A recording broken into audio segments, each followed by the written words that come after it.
Olá pessoal, sejam muito bem-vindos ao podcast Jornada Inovar. O meu nome é Elton Shoa, estou aqui com meu amigo Eric Echaya, somos amantes da inovação e estamos aqui para poder trazer conteúdo voltado para a inovação corporativa e você realmente vai acompanhar uma jornada incrível com os nossos convidados. Hoje estamos recebendo aqui a nossa amiga Osana Isadora. Ela é formada em Engenharia de Computação pelo IFCE, ela tem uma carreira toda voltada à parte de tecnologia. Atualmente ela é líder do time de desenvolvimento, Tech Lead do Hub de Inovação do Grupo Camed. Ela já passou por várias funções diferentes em termos da parte de desenvolvimento de software, teste também, de qualidade e, coincidentemente, ela teve momentos diferentes relacionados à área de saúde. Hoje ela está no grande grupo, que é o Grupo Camed, e agora a gente vai compartilhar essa experiência e trazer um conteúdo muito bom para vocês. Hoje, Show, nós estamos com uma convidada de peso aqui, uma pessoa que tem uma experiência vasta, não é? Isa, conta pra gente como é que foi toda essa tua jornada. Tudo bem, gente? É um prazer estar aqui com vocês. Eu acho que na minha jornada foi um pouco diferente do que a gente costuma ver, porque eu inicialmente nunca tive contato assim com tecnologia em si. Então, mas eu sempre fui curiosa. Meu defeito, entre aspas, é esse. Sempre fui curiosa. E aí o meu primeiro contato com tecnologia já foi na universidade. Eu fiz ciências da computação, então meu primeiro contato foi lá. Então foi um choque também de realidade você aprender já no meio acadêmico, porque na maioria das jornadas você primeiro se interessa por uma área, busca ali, e depois você já entra na faculdade sabendo um pouco mais. Então, no meu caso, foi o contrário. E aí, lá dentro, eu me conectei com várias pessoas, assim, jovens, que também eram curiosos. E logo já consegui meu primeiro estágio, que foi na área de saúde. Foi uma clínica onde a gente atuava, eu era da TI, a gente chama de TI hoje em dia. Então, eu atuava em todos os setores lá, mas sempre voltado à saúde. Agora, você não teve nenhuma influência de ninguém assim para ir para essa área, assim, no início mesmo? Como é que foi esse daí? Não, por incrível que pareça, eu nunca tive influência de ninguém, mas era mais sobre a minha curiosidade mesmo.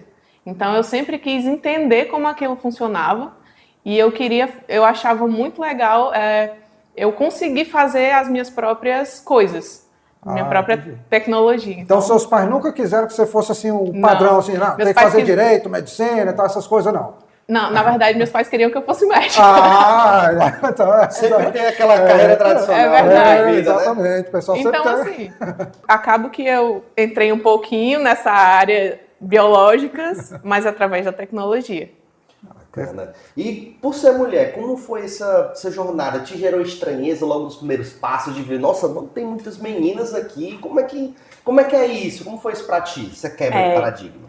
Isso é um tópico até importante da gente falar, porque assim que eu entrei na faculdade, na minha turma de 40 alunos, na primeira tinham 7 mulheres, porque eu fiz primeiro ciência da computação, depois eu fui para engenharia de computação. Então, nessa primeira, numa turma de 40, tinham 7 mulheres. Na segunda faculdade, que foi de engenharia, tinham 10. E aí, dessas 10 mulheres, se formaram 3, contando comigo. Então, é bem árduo esse ambiente. Mas, assim, acho que eu sempre consegui lidar muito bem com essa diferença e sempre consegui me aproximar muito desse meio, meus colegas, sempre consegui conversar muito parecido com eles, né? Então, eu particularmente não senti tanto, mas dentro da universidade a gente ouve muitos casos, né, de mulheres que até desistem porque acabam ficando sozinhas nesse meio e desistem porque elas não têm contato com ninguém, então é bem difícil você terminar de estudar não tendo networking com ninguém. É bem complicado. Sem dúvida, isso é um grande desafio, né? Conseguir seguir em frente num ambiente que vocês não fica confortável, né? Exato. E nesse início, assim, considerando o início da sua jornada, você contou com alguém, assim, seja professores, professoras que te incentivaram a seguir por esse caminho da tecnologia? Porque hoje é um grande desafio, então a gente tem vários movimentos tentando inserir um público feminino dentro da área de tecnologia, né? Então, hoje a gente já tem esse tema aí sendo abordado de forma mais ampla pela sociedade e tudo mais. Como foi no início? Você chegou a ter algum apoio nesse sentido ou foi só na raça mesmo para você seguir em frente? Conta aí como é que foi. Assim, ainda voltando aqui para o ensino fundamental, eu lembro que tinha uma professora que ela levava os alunos para além das salas de aula. Então, eu tenho muito essa memória dela apresentando para a gente um laboratório de informática e trazendo a gente sempre que podia. Ela era uma professora de história e ela nos trazia sempre para esse laboratório para fazer pesquisa, enfim. E aí era um universo muito diferente, fora da caixa, para aquela realidade que eu vivia. Então, e aquilo ali me encantou. E depois teve um salto temporal nisso. E já na faculdade, ainda nesse ambiente predominantemente masculino, eu tive uma ou duas professoras, mas todas as professoras eram altamente capacitadas. Então eu vi essa diferença também. Esse saber da história de cada professora e do jeito que elas davam aula, dava para ver a diferença entre o jeito que elas davam aula para alguns professores, assim, não desmerecendo eles, mas eu sinto que o esforço delas era um pouco maior em nos ensinar, em fazer com que o conteúdo fosse passado da melhor forma. Então, eu sempre me inspirei nisso, de me esforçar sempre no que eu me proponho a fazer para ter um melhor resultado. Conta pra gente aí, como que foi essa trajetória, esse teu primeiro passo de conseguir esse estágio? Como foi essa primeira oportunidade? Porque todo mundo que está nessa área, a gente sabe que lê um livro aqui, vai para a prática e diz, opa, peraí, tem um universo de diferença. Como foi isso para ti? Cara, o primeiro estágio, ele é sempre muito complicado. Dentro da faculdade existia um grupo de meninas que... O nome desse grupo é Pai Ladies. E elas se uniam... Qual o nome? Pai Ladies. Ele é um grupo que tem no mundo todo, no Brasil também, e dentro do Brasil dividido em alguns estados, né? Então, a gente se reunia para conversar e meio que fazer esse suporte entre si, todos os cursos de tecnologia, a gente juntava todas essas meninas para a gente ter ali uma redoma segura. Então, dentro desse grupo, a gente conversava bastante até sobre os estágios e tinha uma curiosidade que as alunas, por exemplo, do quinto semestre, elas tinham muito medo de aplicar um currículo para algum estágio, porque ela via ali a descrição do estágio e tinha, sei lá, 10 tecnologias que você tinha que saber, tantos anos de experiência para um estágio e tal. E aí a gente acabava não aplicando, porque a insegurança era enorme. Então a gente via essa diferença de eu sou uma mulher que estou ali finalizando no meio da minha graduação, na verdade, e eu me deparo com uma vaga que tem que saber várias coisas. Não aplico. Enquanto a gente vê uns homens que entraram no primeiro semestre, não sabem nada, estão ali começando e eles têm a coragem de aplicar. Então a gente falava muito sobre isso, sobre a coragem de... Claro, no estágio, as empresas vão colocar sempre tudo que elas usam ali.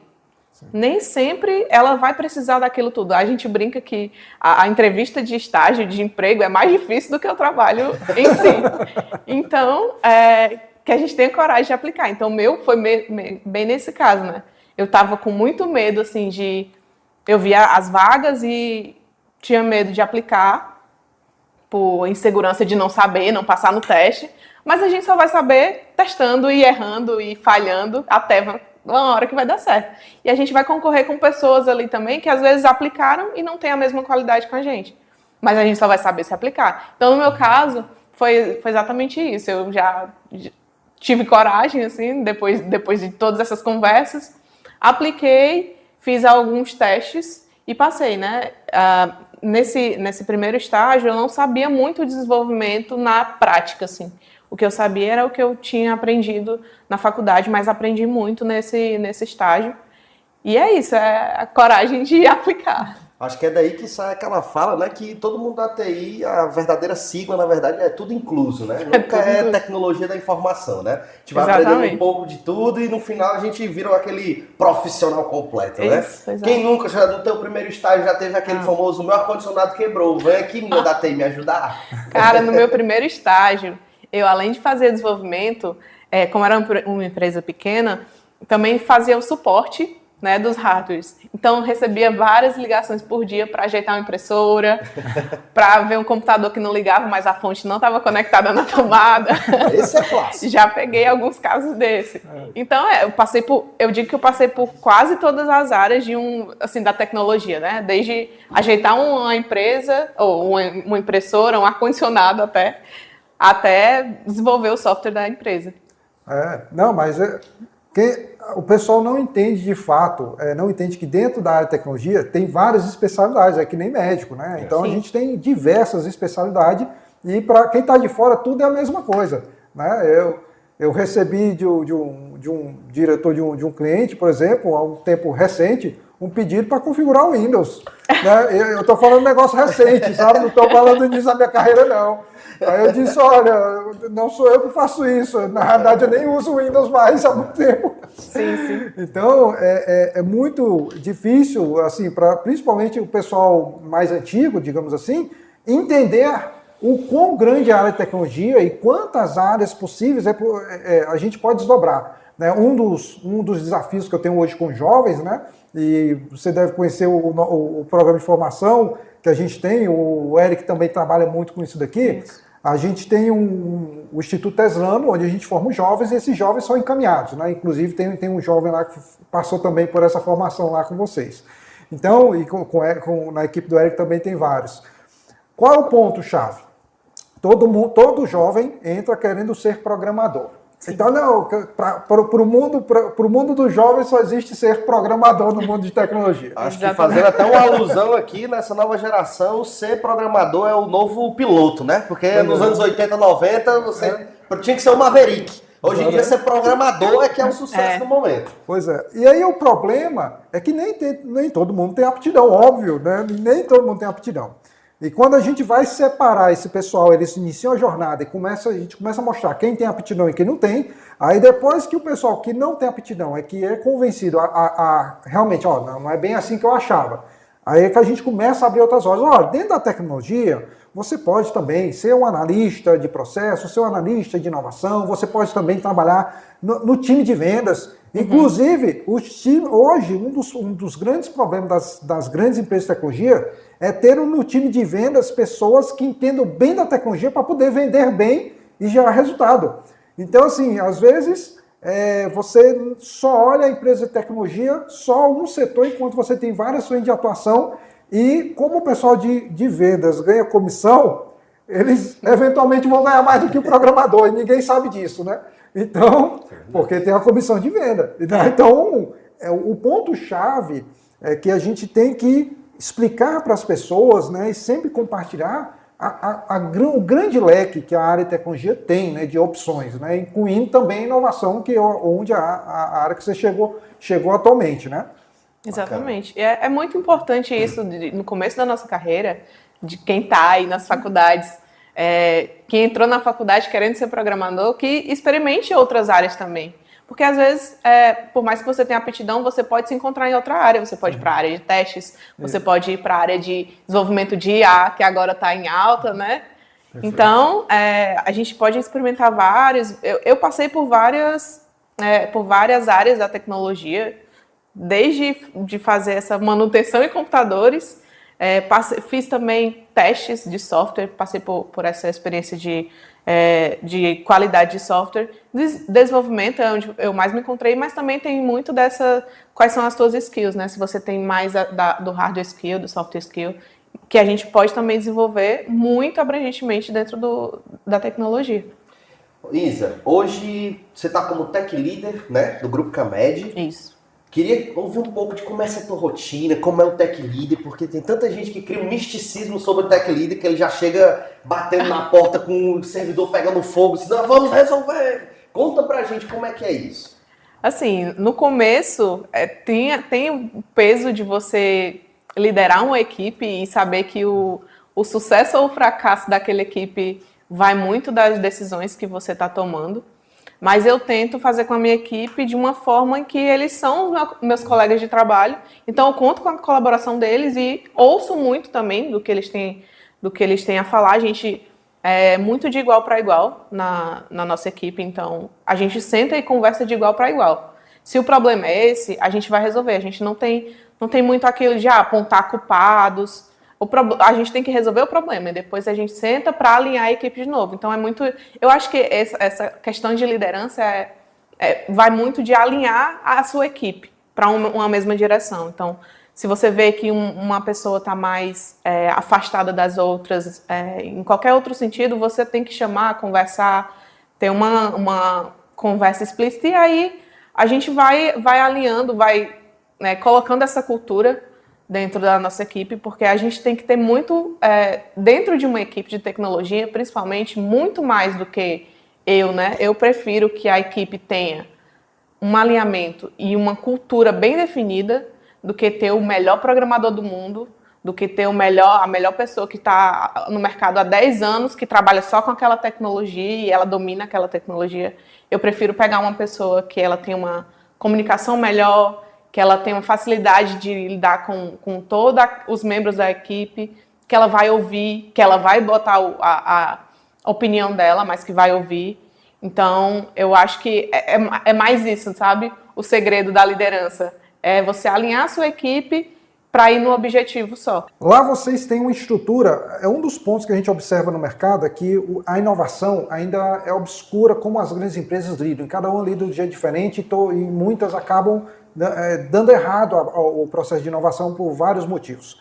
Vocês têm um setor específico de inovação, que é o Hub, e esse Hub ele não é vinculado à TI, correto? Então ele tem uma estrutura. Eu queria que você falasse um pouco da estrutura de vocês, como é que foi montar isso daí, qual a relação de vocês com o setor de TI, né? Pode falar um pouco do tamanho da equipe que vocês têm, vamos entender um pouco como é que está essa estrutura que o pessoal vê, né? Entender um exemplo de case de sucesso. Tá, a minha equipe, ela é uma equipe pequena. Sou eu, mais quatro pessoas e tem a nossa coordenadora também.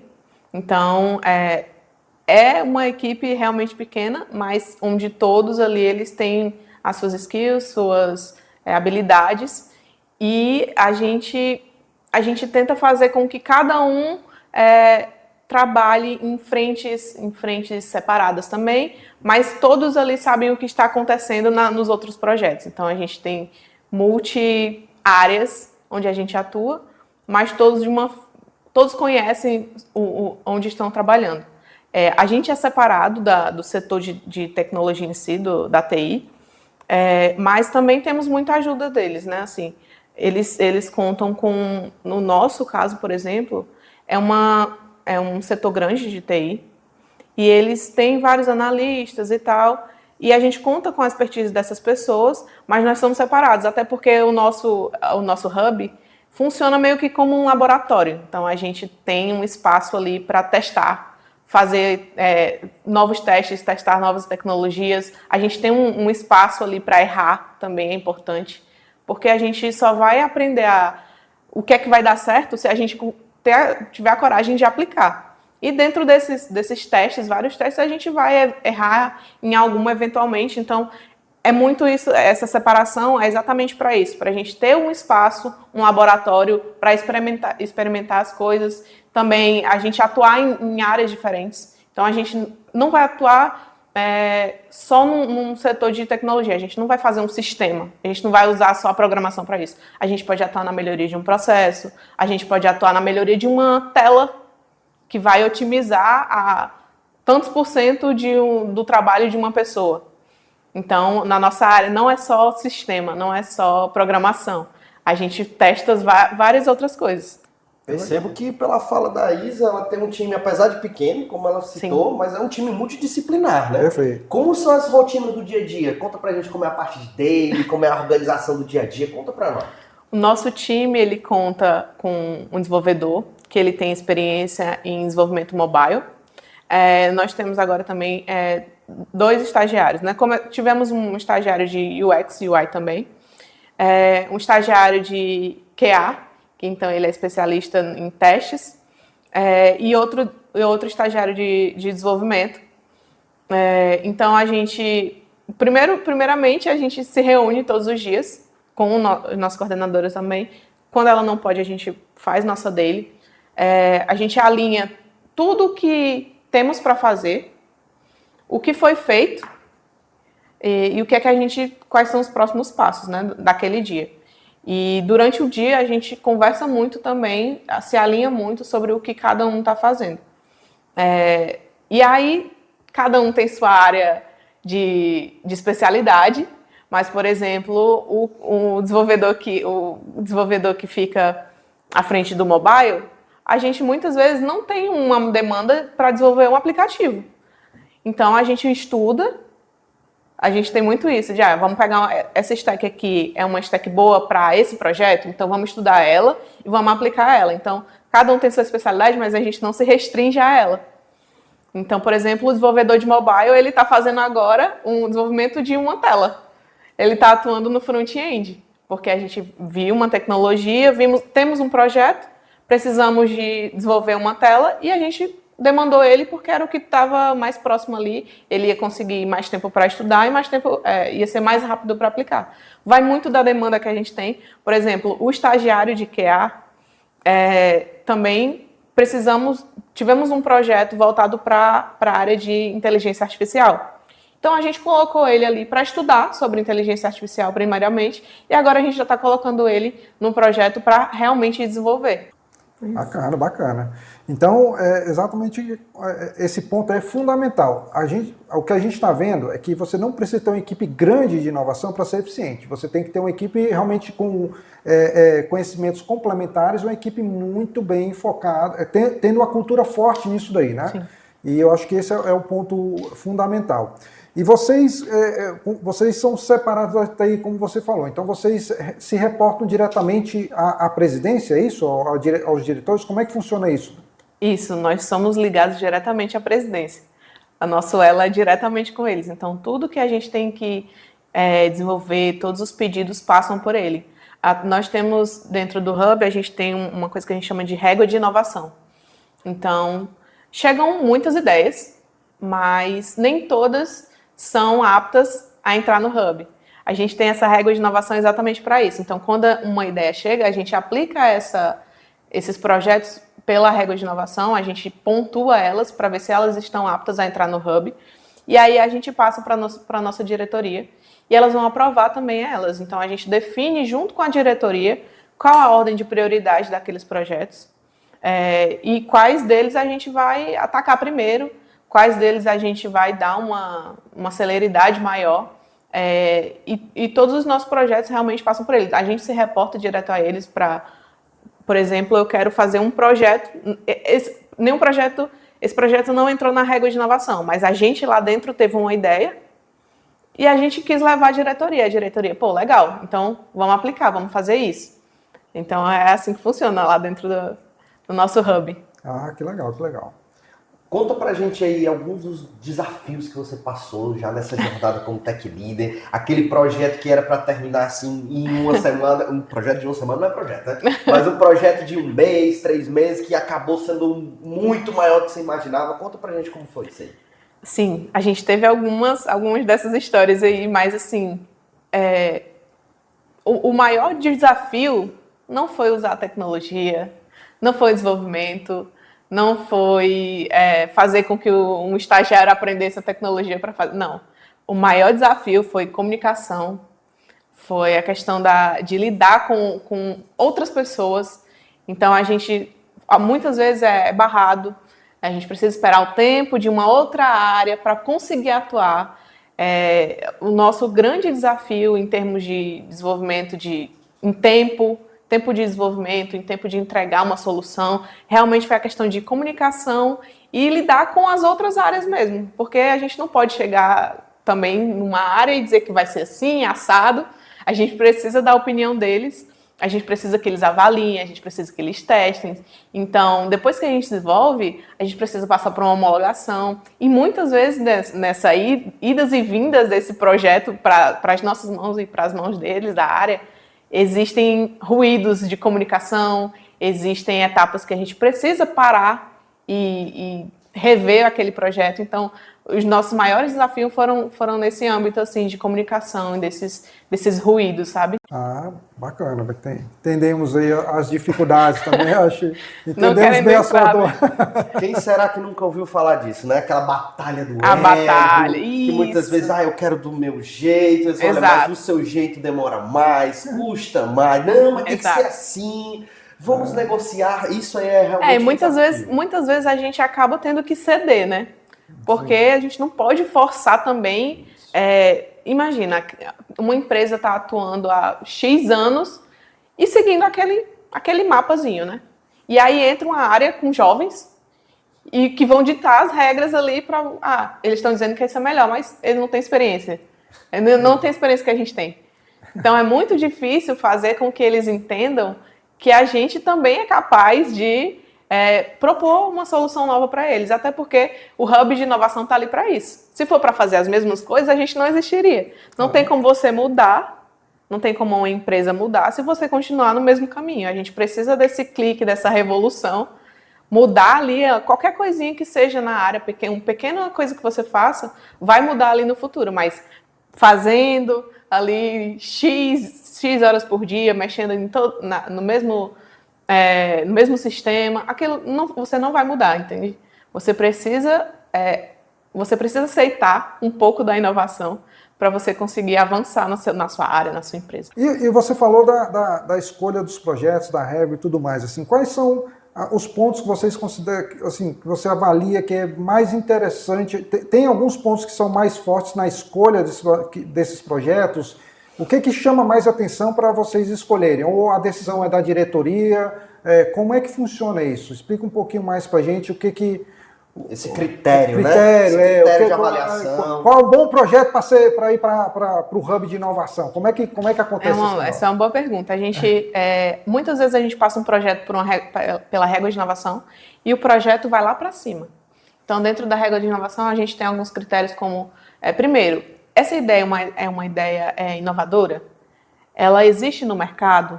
Ela vai atender a sua empresa? Ela vai atender ao grupo todo? Ou ela vai atender uma área só? Então, são algumas perguntas, né? Muitas vezes a gente pega um projeto que vai lá para cima a nota dela, mas que ela não vai atender todo o grupo, ela não vai atender toda a empresa, ela vai atender uma área específica e às vezes ela não é uma ideia inovadora, é mais assim, eu quero melhorar um processo. E esse processo está demandando muito de uma área, a área está gastando muito dinheiro, a gente está tendo que contratar muitas pessoas para aquilo ali por causa desse processo que está barrado. Então, ela não é uma ideia inovadora, ela não vai atender a todo o grupo, mas é uma dor que a área está sentindo e que a empresa toda, por consequência, está sentindo. Então, é para isso que a gente leva também essas propostas para a diretoria, para que, por mais que tenha um projeto acima dela, com a nota na régua maior, a gente atende aquilo que a empresa tá achando que tá doendo mais, assim, né? A gente usa muito esse termo de dor. Qual é a sua dor na sua área? Então, a gente atende muito também, a gente vai muito pelo pessoal, assim, aquela área, ela tá sentindo muito aquilo, então ela tá demandando muitas pessoas para fazerem uma certa tarefa, onde essas pessoas poderiam estar avançando em outras coisas. Então, a gente atua naquele ponto para que essas outras pessoas usem sua inteligência e não a mecânica de estar clicando em botões e vendo planilhas e tal.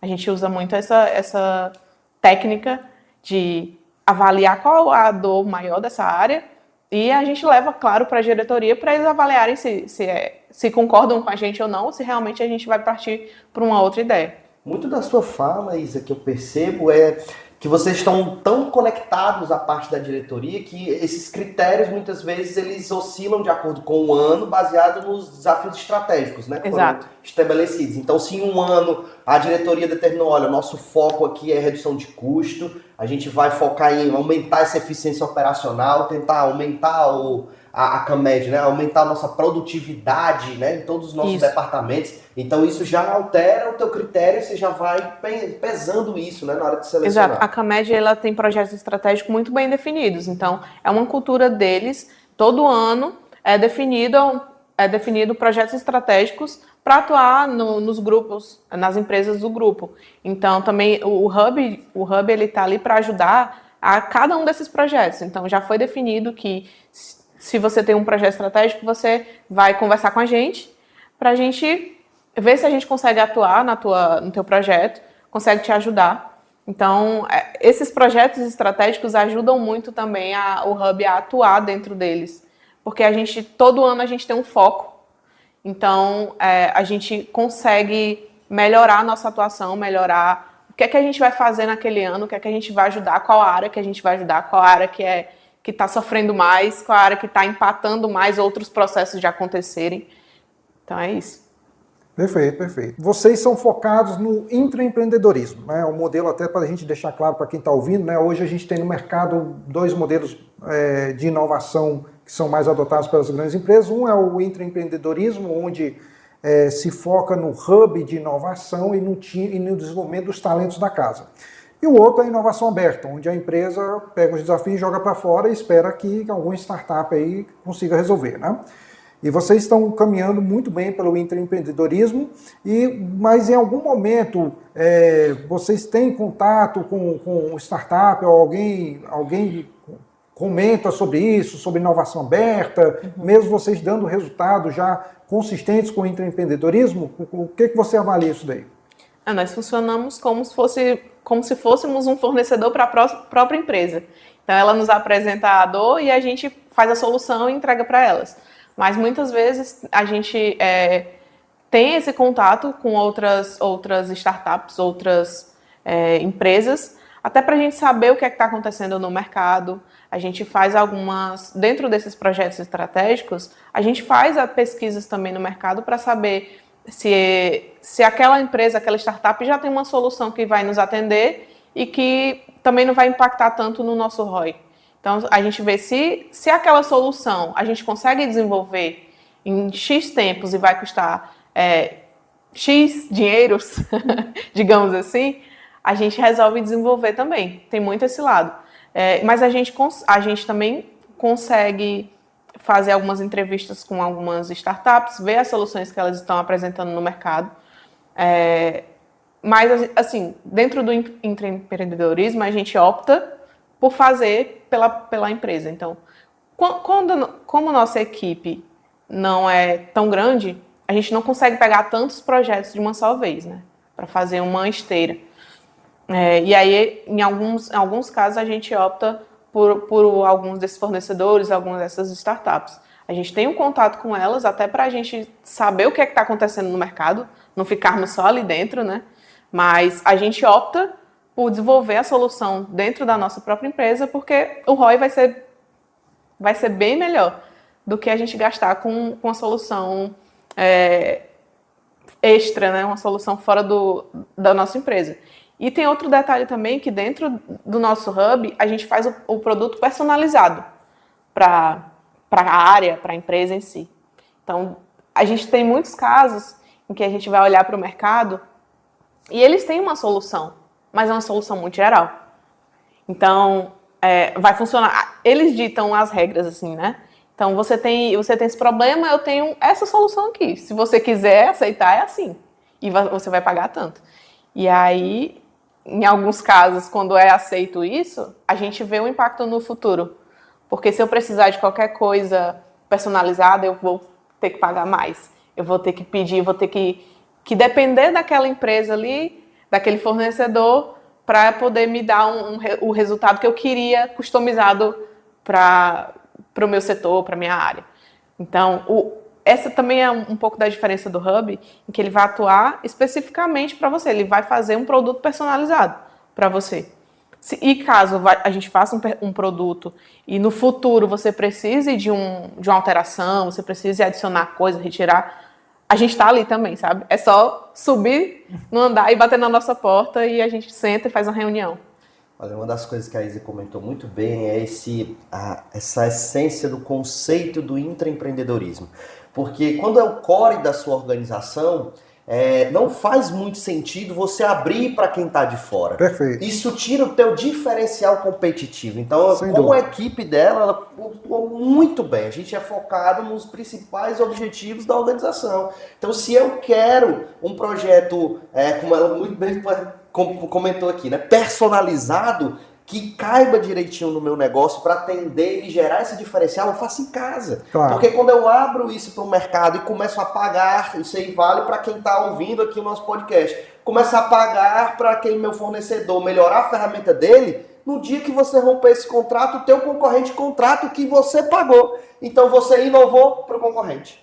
Então isso é uma das coisas que a gente comenta muito aqui, é isso o objetivo aqui, eu acho também do nosso podcast, Sim. alertar essas decisões estratégicas que muitas vezes as pessoas optam em deixar, não é meu core, eu não entendo nada de inovação é caro, a Isa aqui novamente mostrando que não é isso, é possível alcançar bons resultados. Então, Isa, eu gostei muito dessa sua fala, queria te perguntar um pouquinho quando você falou sobre IA, né? Todo mundo que conhece hoje em dia, eu escuta de IA, acha que a próxima Skynet está vindo, vai ser o exterminador do futuro, a gente vai ter muitos problemas, mas vocês já deram esse passo que, olhem e observem, não é todo mundo que já está começando a iniciar com IA. Infelizmente, o mercado hoje, ele fala, escuta-se muito sobre e poucos aplicam. Bacana que vocês já deram esse passo. Conta pra gente como é que está sendo essa jornada aí. Bom, primeiro que a IA já é um fato. Inteligência artificial dentro das empresas, na sua vida pessoal, já é um fato. Não é mais a questãozinha de moda, questão de hype. Então, se você tem que lidar com esse fato. É como a tecnologia, como o surgimento da internet. Né? Então, muitas pessoas foram resistentes a esse fator da internet. E assim como a internet, agora chegou a inteligência artificial e você tem que se adaptar a ela. Então, assim, não vai ser o fim do mundo. Não é o final do mundo. É porque, gente, são computadores que programam muito rápido e fazem cálculos. Você não vai ser substituído pela IA. A não ser que você não aprenda ela. Você vai ser substituído, sim, se você não lidar com esse fato e aprender e aplicar ela na sua vida. Claro. Então, as pessoas têm muito medo disso, de eu vou perder meu emprego por causa da IA. Assim, desculpa, se você fizer algo que uma máquina pode fazer, seu trabalho é clicar em botões e você não usa a sua inteligência de fato, infelizmente sim. Mas acredito que na maioria dos trabalhos você consegue aplicar a sua inteligência. Então, a inteligência artificial, eu acredito muito nisso, que ela está vindo para te ajudar a desenvolver a sua própria inteligência. Porque se você tem um trabalho de 10 horas, que você fica em frente a um computador, e a maioria do seu tempo é gasto com planilhas e botões que você clica, a inteligência artificial ela vai te ajudar nisso.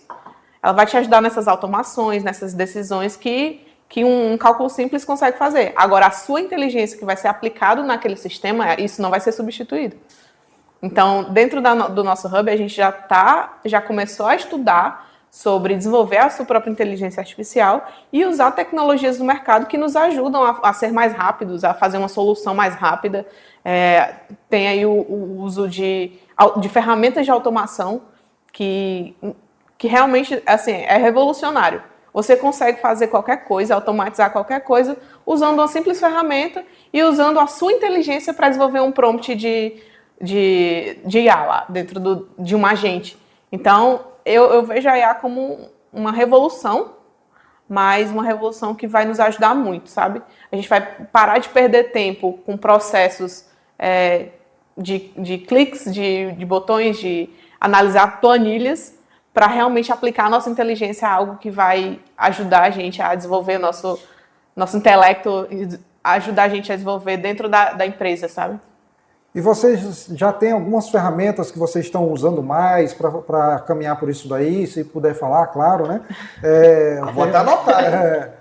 Quais são as dicas que você pode compartilhar e dizer, olha, já testamos isso, não deu certo, isso daqui, estamos indo por aqui. Enfim, fica à vontade se você puder falar sobre um pouco do Stack, né, que é esse conjunto de ferramentas aí que a gente usa para construir alguma coisa aí na área de tecnologia. Pode ficar à vontade. Existem, hoje em dia, várias ferramentas.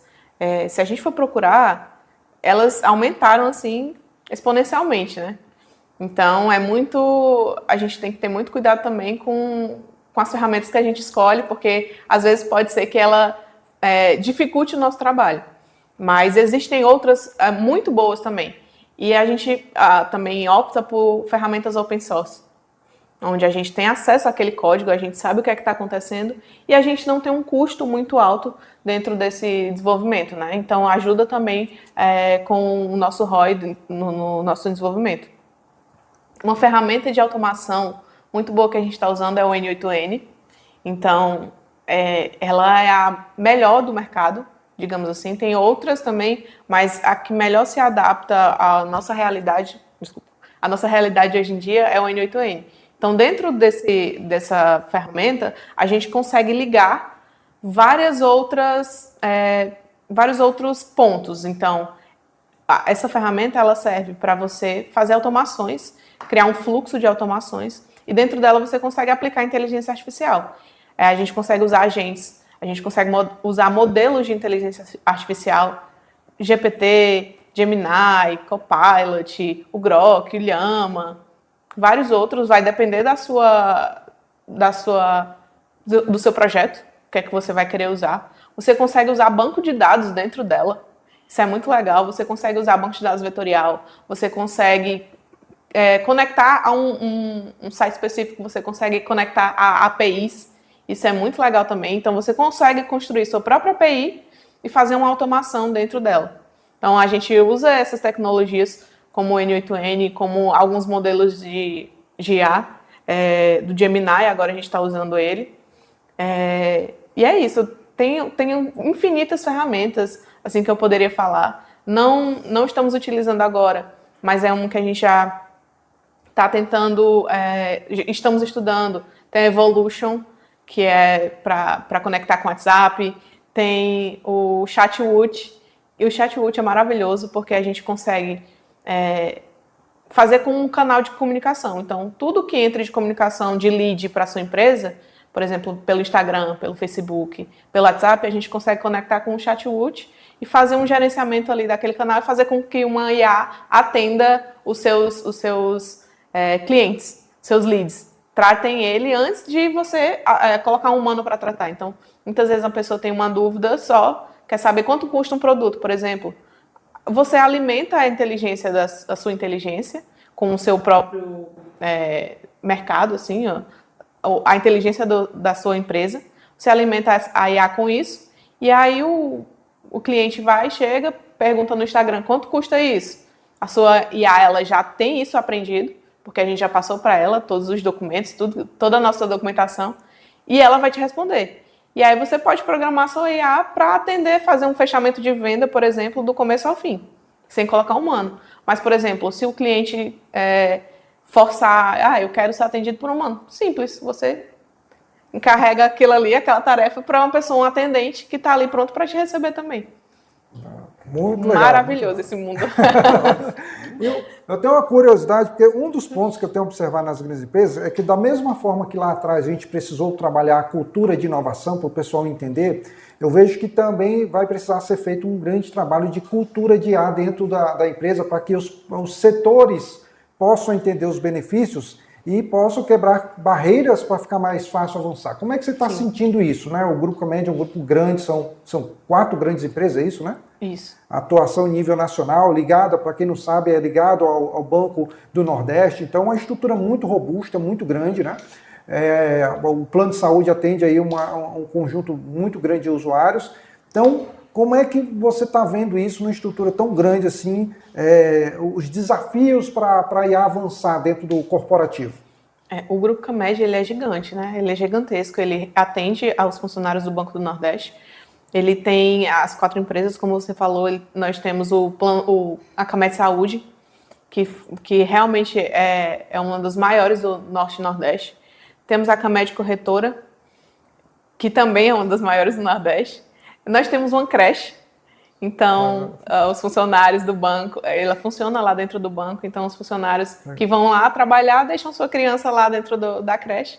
E nós temos a Camed Microcreche também, que atua em todo o Brasil. Então nós temos nichos diferentes e a gente é até bom falar disso, porque a gente não atua, o Hub não vai atuar numa solução específica somente para o grupo de saúde. Não. A gente tem vários outros tipos de cliente para atender, digamos assim, né? Então, a gente passa por uma corretora, onde a gente trata com vendas, a gente tem que atender a creche, a microcrédito, enfim. E dentro dessa cultura de IA, isso é muito importante, tá? Porque a gente precisa ensinar o nosso colaborador a lidar com aquilo. Foi o que a gente falou ali no começo de você não vai ser substituído desde que você aprenda a usar. A gente precisa fazer com que o nosso colaborador entenda. Então, nesse ano, a CAMED está, um dos projetos estratégicos é realmente a IA, o desenvolvimento de IA, as soluções de IA dentro da empresa. E dentro desse projeto, a gente está fazendo um normativo. Isso é muito importante para a gente dizer ali para a empresa como é que vai ser usada a IA dentro da sua empresa. Porque a gente não pode também, a gente tem que ter cuidado com o uso da IA também. Por exemplo, eu não posso chegar num chat GPT e colocar uma informação financeira importantíssima da minha IA, ou da minha empresa, para a IA ler. Não posso jogar esse documento lá simplesmente. Né? Tem informações importantes ali, tem informações sensíveis. Eu não posso jogar aquilo ali para o chat GPT fazer um resumo, por exemplo. Eu tenho que ter cuidado com o que eu estou fazendo. É importante você ensinar aos seus funcionários com o que ela está lidando, como é que ela funciona. No nível básico, você consegue ensinar como é que a IA funciona, mas você tem que ensinar ao seu funcionário como é que ele lidar com isso. Então, como é que eu construo um prompt, por exemplo, para eu ter o que eu quero? Eu quero mandar um e-mail, não vou só melhora esse e-mail. Melhora esse e-mail com base nisso, eu quero falar tal coisa, eu quero então, a IA ela vai te dar aquela resposta personalizada com o que você quer, e não uma coisa geral que você vai enviar para um cliente importante, entendeu? A gente recebe alguns e-mails que a gente lê assim, esse e-mail foi feito por uma IA e você não se preocupou com o que você escreveu. Você simplesmente escreveu o que queria e melhore. Melhore isso. Você faz da sua IA, do chat GPT, um escravo. Melhore isso. Você copia e cola e envia para um cliente importantíssimo. Às vezes você perde uma venda, às vezes você perde a comunicação que é que você queria falar e falou de um jeito errado, de um jeito que a IA entendeu e botou lá. Às vezes você coloca uma informação importante, informação sensível no IA e sobe isso para a internet, para a rede, sem se preocupar com o que está acontecendo. Então é muito importante a empresa ter um normativo do uso de IA dentro daquele nicho, do que é que você está se propondo a fazer, e ensinar, educar os seus colaboradores a como ela funciona. Explicar como é que funciona uma inteligência artificial, explicar as tecnologias que ela pode usar, explicar como ela vai usar aquilo. Perfeito, perfeito. E na sua visão, a diretoria alta gestão do Grupo CAMED está bem convencido da necessidade de adoção ou ainda está em processo de convencimento? Como é que você avalia isso? Eu vejo a nossa diretoria bem assim, avançada nesse nível, até porque eles aprovaram um projeto estratégico de implantação de IA dentro da nossa empresa.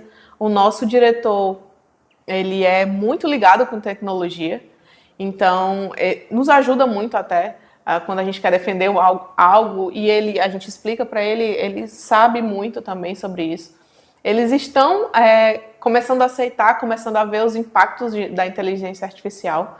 Nós temos uma ajuda deles nisso, mas eu sinto que a gente consegue passar mais do que a gente pode fazer, do que a IA pode fazer para a diretoria até, para eles aprenderem, verem o impacto daquilo, o que é que está acontecendo e dar mais força, dar mais suporte a isso ainda mais. Legal, perfeito. E a expansão do time, né? Porque é um time muito focado, engajado, pequeno, mas com alta performance. Como é que é esse trabalho aí de expandir o time, né? Como é que isso daí é difícil? Enfim, explica um pouco assim. E aí eu queria também que você desse um recado ali para quem vai ouvir esse podcast, né? As habilidades que você procura ali, que as pessoas que querem entrar nessa área podem ali buscar, né, se especializar, buscar esse conhecimento para poder entrar nessa área, né? E De repente vocês até estão com vaga aberta aí, se tiver pode anunciar. Vamos aproveitar aqui para poder o pessoal, né, compartilhar o que foi interessante aí para o ouvinte aí. Bom, o nosso hub, ele é uma área nova dentro do Grupo Camed, então é bem recente. Nós fomos um projeto estratégico e a partir disso nós nos tornamos uma área de fato. Então até por isso nossa equipe é pequena. Então a gente está nessa luta agora de fazer entregas que brilhem os olhos da empresa toda, que realmente eles reconheçam de fato o nosso trabalho, para a gente conseguir aumentar a nossa equipe também e aumentar a nossa esteira de desenvolvimento. Então, somos quatro pessoas, 2 desenvolvedores, 2 estagiários. Nossa pretensão realmente é aumentar para a gente conseguir ter mais braço, mais mentes pensantes ali, mas a gente precisa fazer entregas que vão brilhar os olhos dos nossos diretores, até para eles confiarem que contratando mais pessoas, assim, tendo mais braços para ajudar, vai aumentar a produtividade da empresa. A gente entende realmente que você não pode simplesmente sair contratando pessoas aleatoriamente se você não está tendo resultados. Então a gente tá nesse processo de realmente fazer entregas, a gente já fez algumas, estamos trabalhando para fazer mais, para a gente conseguir esse reconhecimento e, consequentemente, conseguirmos mais pessoas, aumentar a nossa equipe, expandir a nossa equipe. Contratamos agora um estagiário, temos mais um estagiário, conseguimos fazer a promoção de um estagiário para desenvolvedor dentro da nossa equipe, e eu espero que ainda esse ano a gente consiga aumentar também mais ainda a nossa equipe, mas para isso a gente precisa trabalhar e mostrar resultado, né? Até você chegar nesse ponto aí, você considera que todo o desafio que você tem passado, tudo que você superou, de fato valeu a pena? É algo que você recomendaria para o pessoal de tecnologias? Assim, como é que você aborda isso daí? Sim, mudou realmente a minha vida. Como eu falei, eu não entrei sabendo, não sabia nada, literalmente nada, eu não sabia o que era um printf com Hello World na programação. Isso é o clássico. Eu aprendi isso na minha primeira aula. Fiquei, Incrível. Incrível. Então, outra coisa também que eu acho que me ajudou muito, que faz diferença, é você estudar, procurar alguma coisa para você estudar. Não qualquer coisa, estude qualquer coisa, vai te ajudar muito. E pelo fato de eu ser curiosa, então eu acabei estudando um pouco de cada coisa, e isso me ajudou também a formar um nicho, uma biblioteca assim, de coisinhas que eu consigo ajudar dentro da empresa. A tecnologia mudou a minha vida, né? Eu trabalho com isso, eu consigo... Minha rede de conexão são com pessoas desse nicho de tecnologia, mas dentro dela a gente consegue ter várias outras ligações com outras pessoas, que eu acho que é o mais importante, é a gente se conectar com essas pessoas, né? O mais importante do nosso nicho de trabalho dentro da tecnologia é a comunicação. Se você não se comunica bem, você não consegue o resultado que você quer. Você pode ser o melhor programador do mundo, mas se você não sabe explicar o que é que você está querendo, você não vai ter um resultado. Então, voltando à pergunta anterior, onde você pediu para falar sobre o que é que uma pessoa tem que ter para entrar na nossa equipe, por exemplo, eu digo que é realmente essa questão de você conseguir se comunicar com a sua equipe, você ter as suas soft skills bem desenvolvidas, assim, até mais do que a sua hard skill.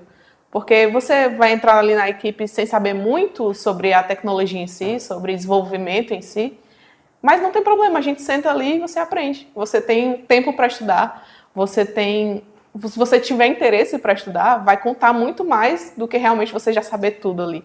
Até porque as tecnologias vão mudar, sim. Nem sempre a gente vai usar o mesmo, então não adianta você ser 100% bom naquela tecnologia e não ter o desenvolvimento das outras. Uma hora a sua profissão vai morrer.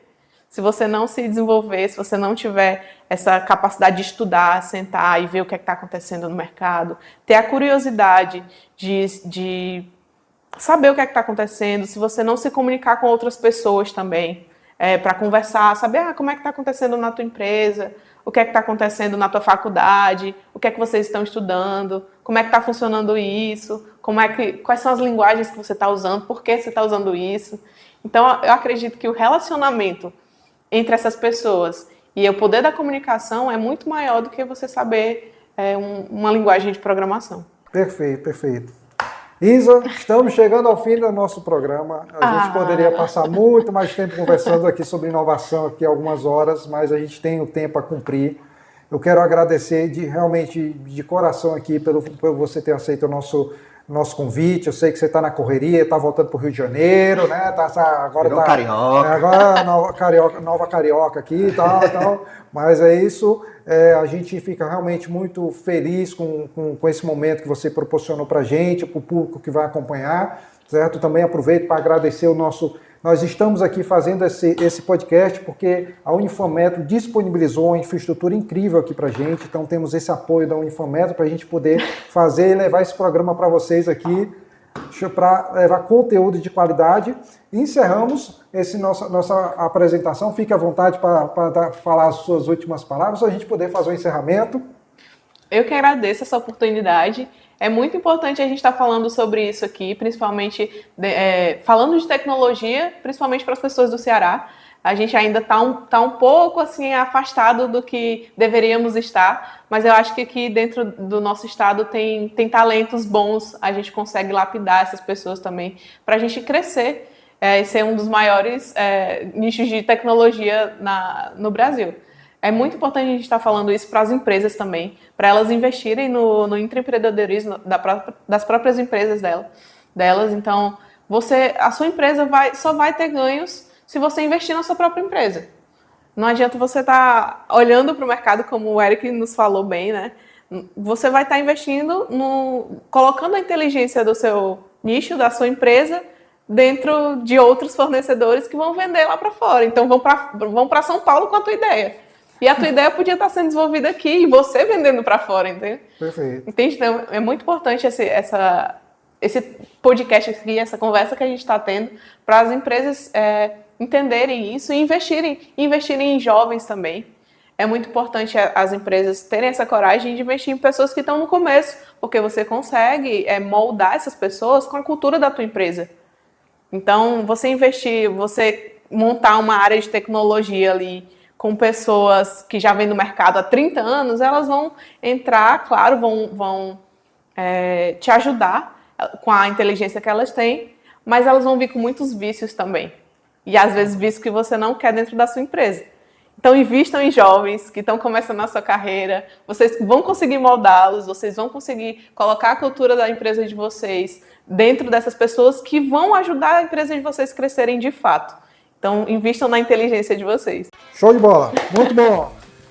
Bom, gente, encerramos o nosso primeiro episódio aqui com conteúdo compartilhado com vocês de altíssima qualidade. Eu quero que vocês nos sigam nas redes sociais, marquem aí, passe esse conteúdo para algum amigo seu, que eu tenho certeza que tem muita gente que está querendo entrar na tecnologia, não sabe todas as possibilidades. Esse conteúdo pode ajudar a entender o que é inovação, como uma grande empresa está trabalhando com inovação. Então, essa é a grande dica para vocês. E compartilhem, ajudem outras pessoas com esse nosso conteúdo. Eric, quer falar alguma coisa? Olha o show! Se o nosso primeiro episódio já contou com uma pessoa tão capacitada como a Isadora, eu tô super empolgado para finalizar essa temporada. Vai ser cada convidado, e você que está ouvindo, não perde os próximos episódios. O negócio vai ser fera, pessoal. Valeu!